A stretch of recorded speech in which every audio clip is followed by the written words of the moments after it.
I think if I hear you call me Becky one more time, six-pack, I'm gonna pop your tops. All six of them. Who are you?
Hey, this is Matt once again. Welcome back to another review. There's another request. One of two requests actually from Eric. And thank you so much for that. If anyone wants to request any type of video, review, re-review, topic, reaction, pretty much any type, you can send the request either directly to my PayPal or join my Patreon. Both links are down below in the info box. Now this is for the 1971 film Macbeth. Now Macbeth, to be perfectly honest, I was not that excited to watch this. Number one, to be blunt and honest, I'm not a big William Shakespeare guy. I'm not a fan of the text. I respect what Shakespeare has done. I respect what it means to the English language and how the stories, the way people talk, I get it, but at the same time, just not my cup of tea. But that's not really the biggest reason. I just mentioned that just because I said pretty much similar thoughts to William Shakespeare's Romeo and Juliet that Leonardo DiCaprio was in, even though movie tone-wise that's very different. That was in modern time. This does take place back in the day of the medieval times. And I will say overall I didn't hate the film, because I thought that the lead actor, Jon Finch, did a good job playing Macbeth, and I thought it had some really good looking shots showcasing the location. The very beginning of the film, it was moody, foggy, had an atmosphere like a horror film, I mean in a positive manner. And it's a very violent movie, which was surprising but also satisfying. You get decapitations, people stabbed one way coming out the other. Granted, it's not gore begin to end, but there are some pretty violent moments. And there's some interesting visuals. There's a hallucination dream sequence where Macbeth, he's seen, and from his point of view, you go towards a mirror, and then with the reflection of a mirror, it seems like a seamless goes to another reflection of a mirror, then goes to another reflection, and it goes inside the mirror. The way that was done looked fairly interesting and brought a certain dynamic to that scene. The biggest reason why I was not looking forward to this was the director, Roman Polanski. I don't like this guy. I think he's an overrated director, but more so, he's a piece of shit human being. That's my honest opinion. He's a piece of shit human being. Fuck him in all of his holes. This is a guy that fucked around with a 14-year-old or so girl. He got away with it, and to this day, he's never been fucking punished for it. And then celebrities gave him the fucking pass because, oh, it's Roman Polanski, he's this director. That's no fucking excuse. Now, yeah, I've heard stories of people like Alfred Hitchcock, Stanley Kubrick being assholes. But I don't know it for a fact. But I do know that Roman Polanski fucked around with a 14-year-old girl.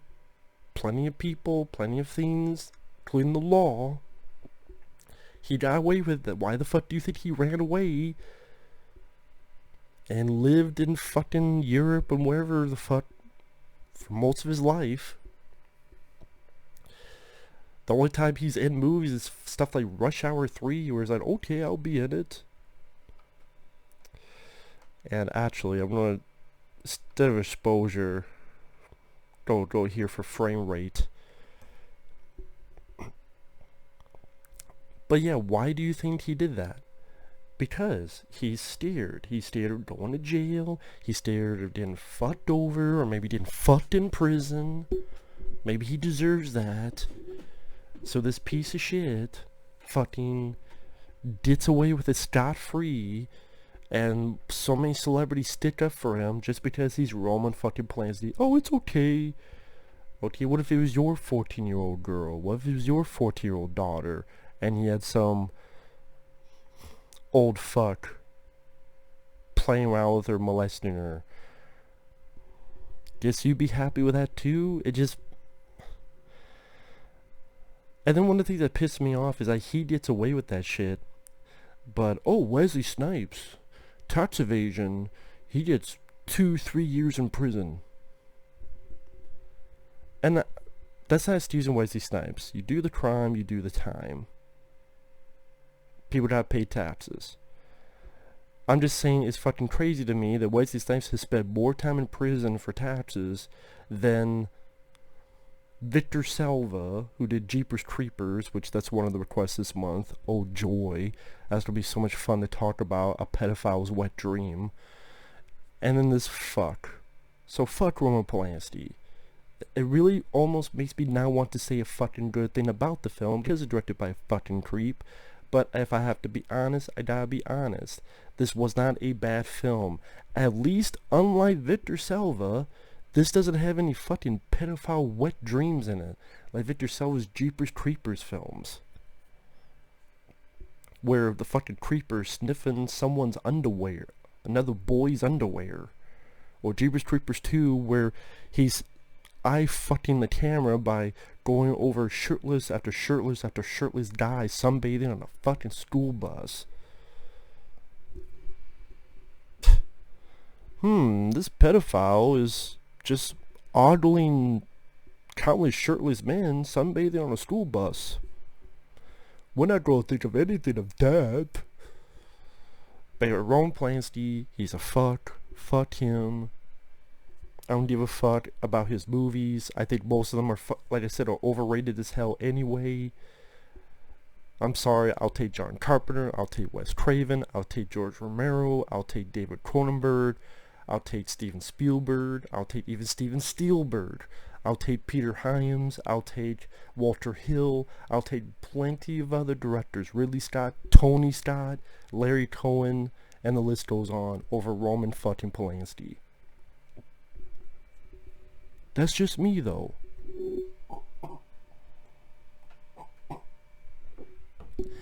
So when I got this request, I went, oh, fuck. But I did watch it, to be fair.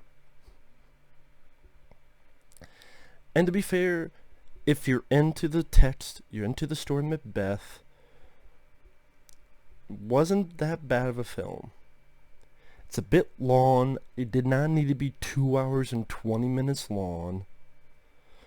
I can't really say I really got into the characters, because, you know, Macbeth, he's a piece of shit character, because he's the villain of the piece. Lady Macbeth, she goes along with it, then she goes fucking nutso.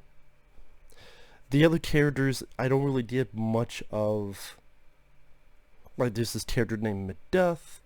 Macduff, he, I guess, technically becomes our hero at the end, but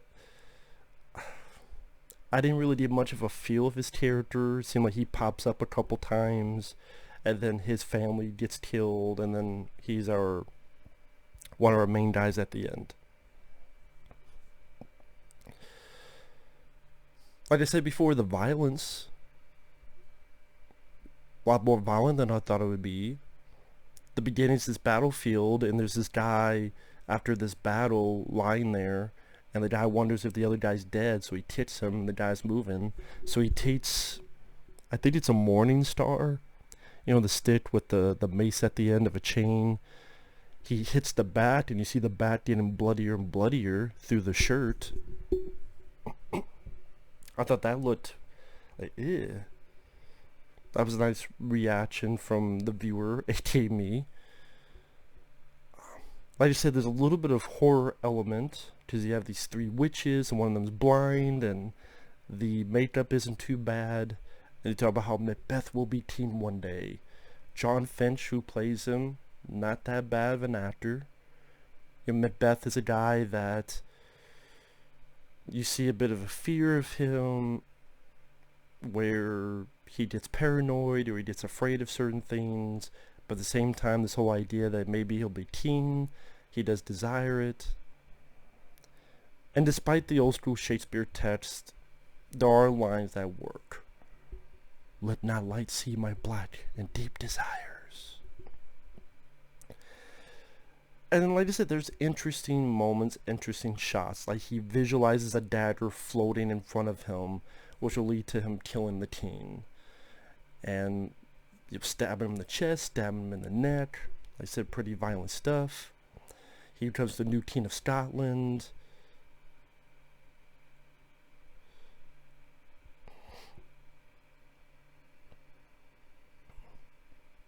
He gets nightmares of being murdered.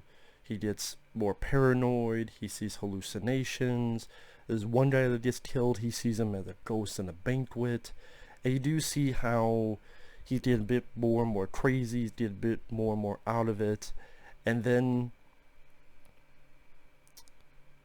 he wants to hold on to being teen that much more. So he sees the witches again, and they go, well,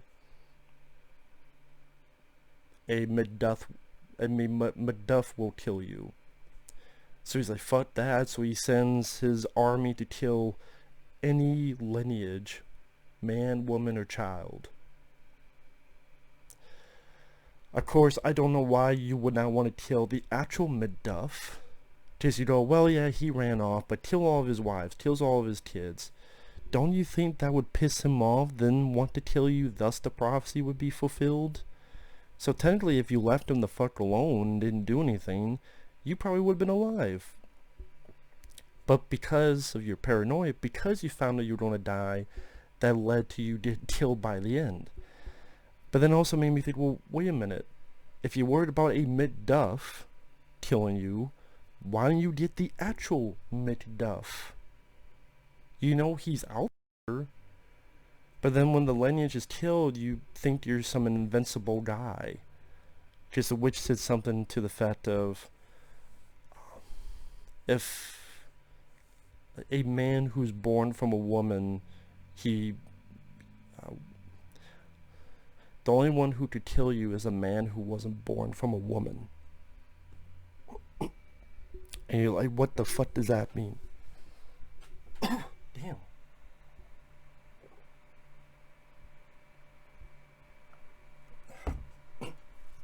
Sorry about that, folks. Still dealing with this stupid sickness that always carries over for weeks. When I get sick, then I'm sick for weeks. Just how it is. So I apologize for that. But you find out the reason. What that means is that if someone has, say, a cesarean section, then technically they were forced to go out. So technically it wasn't the woman that bore him. It's someone else that pulled your ass out of that stomach.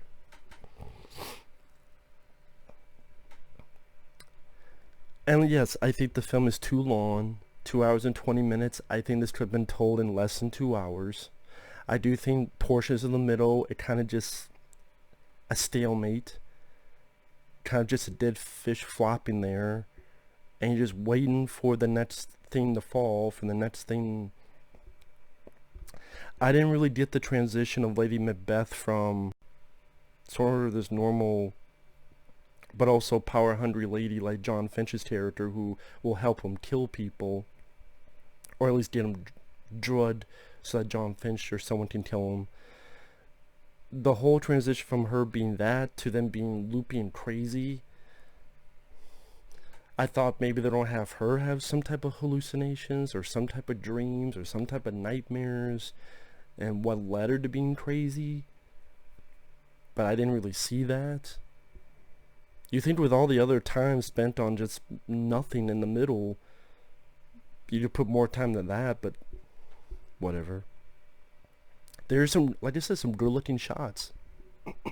When you get to the ending of the film and you get this subtle score and Macduff and all these men from way over there, they just come across the landscape. And you see this whole shitload of people littering the landscape very far away. Like there's nothing there over the mountain, then all these people just over there. And just the way it was lit and how far away they were and just the amount of people and the store. I'm like, oh, that's almost spooky. I mean, you really got the feeling of being the point of view of Macbeth's men when they see that. It's like, oh shit. And then you understand why so many of them fucking left. And they fucking leave the castle, which that was pretty smart of them. So only Macbeth is left there. And Macbeth doesn't go down easy. The spoiler, he doesn't go down easy. He kills a couple people, then gets in a fight with Macduff, which is not the most fluid fight. The fight is almost like two drunk people just brawling. But at the same time, I don't know what it is. Like, as soon as they start talking, my voice is going out. What the fuck?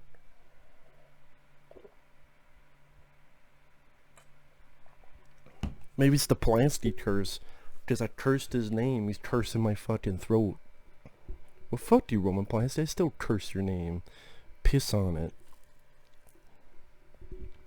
But I was saying with the fight, at least that makes it seem a bit more real and not as choreographed. So, like I said, with the fight, don't expect this expert choreography back and forth. Like I said, it felt more of a brawl, but at the same time, it does come off a bit more realistic. It does come off a bit more natural and not as overly choreographed. So there is that. But with that said, and spoiler, does end in a very gory way. Macbeth gets stabbed, like from here to other side. He gets his fucking head cut off. A very violent way. And hey, it couldn't happen to a better guy.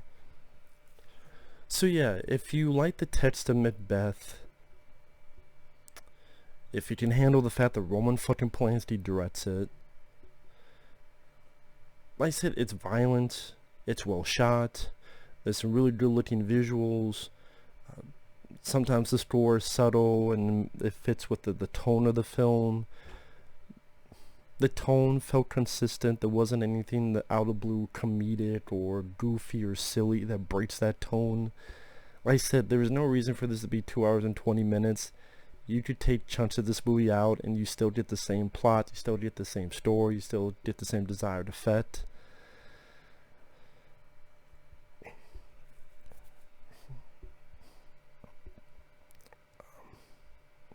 So I would say the pacing is an issue with the film.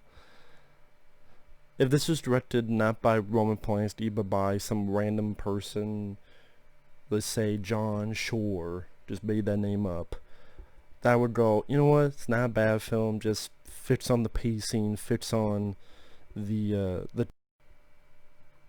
running time of the film. And it's mainly the middle portion that seems the most problems. Because the beginning, like I said, the beginning almost has an horror film tone to it, which was interesting. The finale of the film wasn't too bad. That middle portion, despite some decent moments, like I said, the nightmare hallucination scene with the mirrors.